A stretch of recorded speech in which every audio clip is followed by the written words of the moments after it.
community.italia@rai.it. Ormai la sapete a memoria e sapete che a chiamata rispondiamo. Oggi l'ospite è importante, Albino Farina, consigliere nazionale del notariato. Parliamo di una guida che tra l'altro è stata protagonista un po' dei nostri spazi, vari notai che sono venuti da noi ne hanno parlato. È la guida per il cittadino, presentata proprio da voi, la convivenza, regole e tutele della vita insieme. Qui cominciamo a entrare in un ambito che forse è innovativo per i nostri italiani all'estero, soprattutto la vecchia guardia, no? Che dice ma perché non c'è più la famiglia tradizionale in Italia? Le convivenze.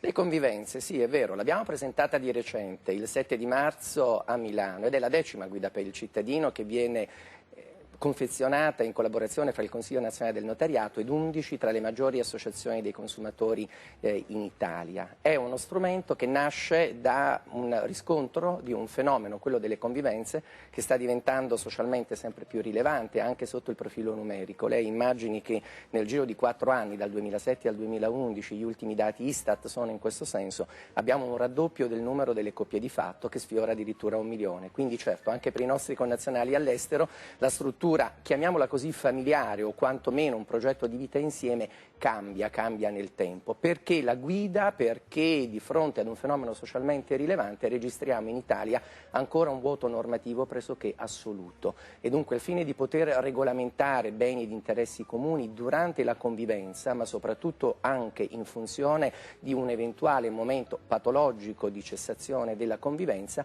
era importante fornire uno strumento di informazione completo con un linguaggio estremamente semplice e comprensibile da tutti. Esatto, della serie finiamo la nostra convivenza e ora che facciamo? La casa, i bambini, eccetera, litighiamo, quello senz'altro purtroppo. Allora, facciamo l'esempio pratico che magari può essere utile per i nostri italiani all'estero. Coppia non sposata all'estero, decide di tornare a vivere in Italia. Quali sono le prime cose importanti che deve sapere rientrando nel nostro paese? Che c'è Io poca darei un legge. suggerimento di carattere pratico, e cioè prima di affrontare il viaggio di scaricare la guida, perché poi la guida si può scaricare gratuitamente dal sito del notariato www.notariato.it. Semplice. Gratuitamente, estremamente semplice, così durante il viaggio magari danno una lettura alla guida che dà una prima base di informazioni. Appena arrivati in Italia io consiglio loro di prendere un appuntamento presso uno studio notarile e di avere una consulenza per poter capire quali sono gli strumenti attualmente a disposizione per poter regolare la convivenza e quindi acquisire diritti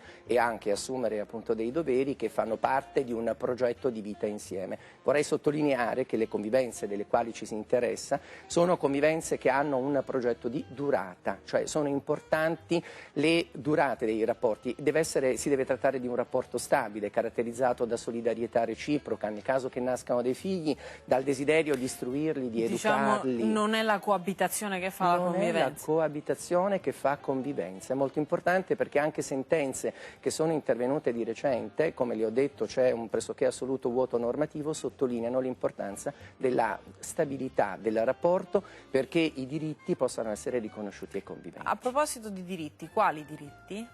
Noi ci interessiamo in questa guida soprattutto dei rapporti patrimoniali. È chiaro che una convivenza si caratterizza e si connota per rapporti di carattere personale e rapporti di carattere patrimoniale. Quelli personali sono una sfera delle libertà individuali costituzionalmente protette, non possono essere regolamentate se non dal legislatore. Quelli patrimoniali, gli aspetti più importanti, la residenza comune, l'assistenza in caso di malattia, i figli e direi poi per il momento successivo alla propria morte anche la pianificazione dell'eredità. A questo proposito apro una parentesi brevissima. Immagini la differenza fra una coppia sposata ed una coppia di conviventi. Il coniuge superstite, nell'ambito di una coppia sposata, ha sempre il diritto di abitare nella casa di vita a residenza comune, quindi a residenza familiare, se di proprietà del defunto o di proprietà comune. Il convivente non ha alcun diritto, potrebbe trovarsi anche senza tetto alla fine della convivenza. E anche per quanto riguarda la quota di eredità, mentre mentre un coniuge ha sempre diritto ad una quota Cioè, di eredità automaticamente. dell'altro coniuge,